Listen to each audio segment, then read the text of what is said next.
All right, everyone. We start off today talking about Laken Riley, of course, college student who was killed by an illegal immigrant. And Joe Biden, in his State of the Union address, used that term, called him what he was, an illegal immigrant.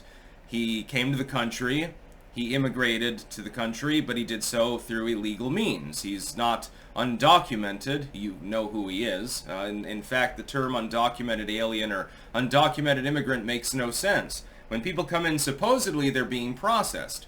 Well, if you're processing them and you supposedly know their identity and then you give them a phone and say, call back in a month for your processing or something, don't go nowheres, they're not an undocumented immigrant, they're an illegal immigrant because they don't have a rightful means to seek asylum.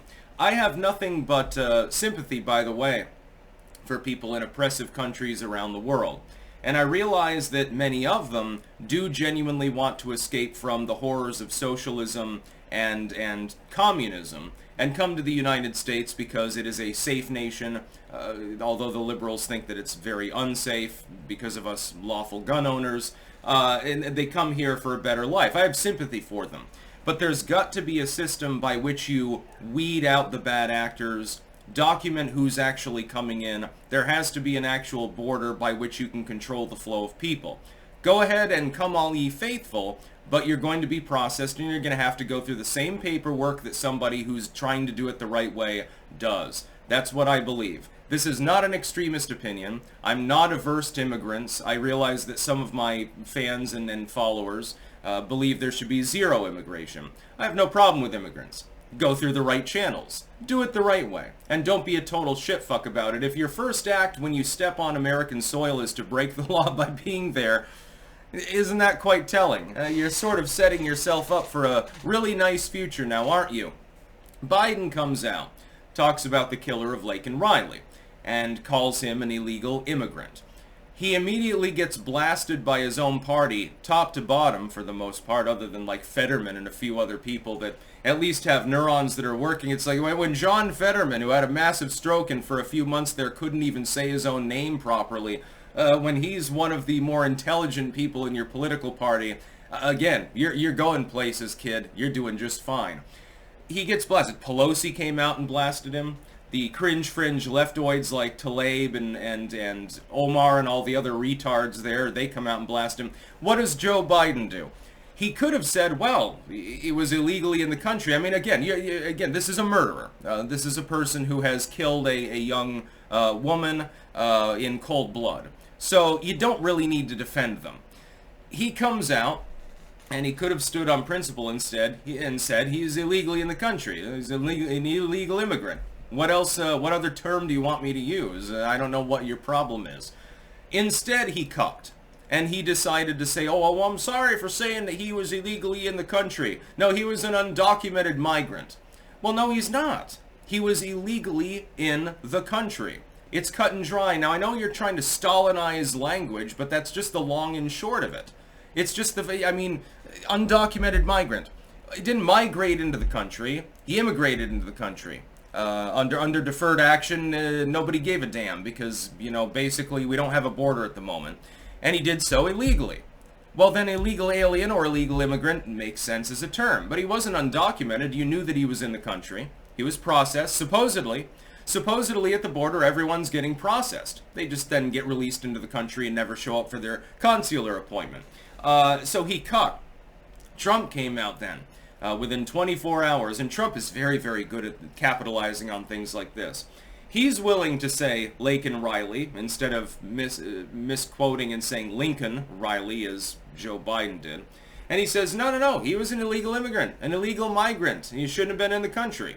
Well, that is the long and short of it. You've got dual messaging on this particular issue, and if this becomes a major issue within the 24 election, Trump is going to absolutely hand Biden's ass to him. The border crisis is already an issue. The issue of crimes committed by people that are migrating into the country is at the forefront in many people's minds. It used to be a minor issue because it's like, okay, well, there's a border crisis. But most of the illegals stayed in Texas or Arizona or something, so it impacts a few states and becomes an issue, but technically it's a back burner issue.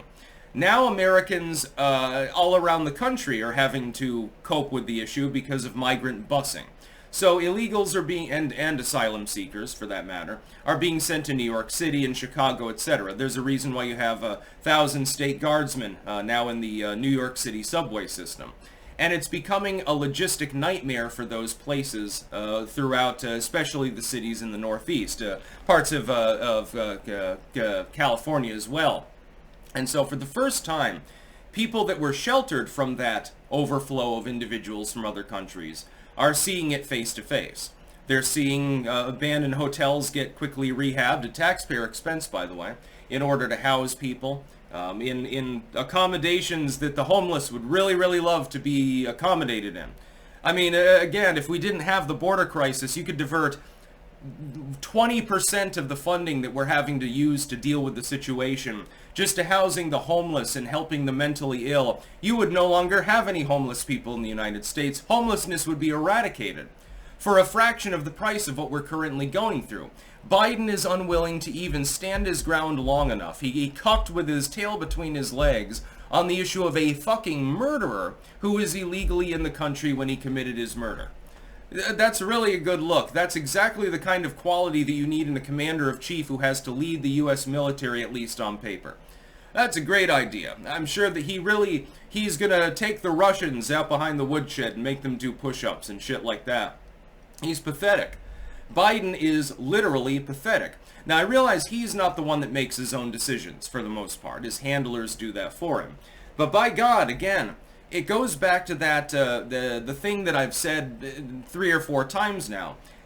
Even beyond the ideological premise of the administration, even beyond the actual actions, like the policies and things like that, the messaging and branding of the administration is god-awfully poor. And the other day I had a eureka moment. I think that Joe Biden actually does make some of his own decisions. I think that is why there's so much ineptitude. I don't think that the cabal behind closed doors would never advise him to cuck on that issue.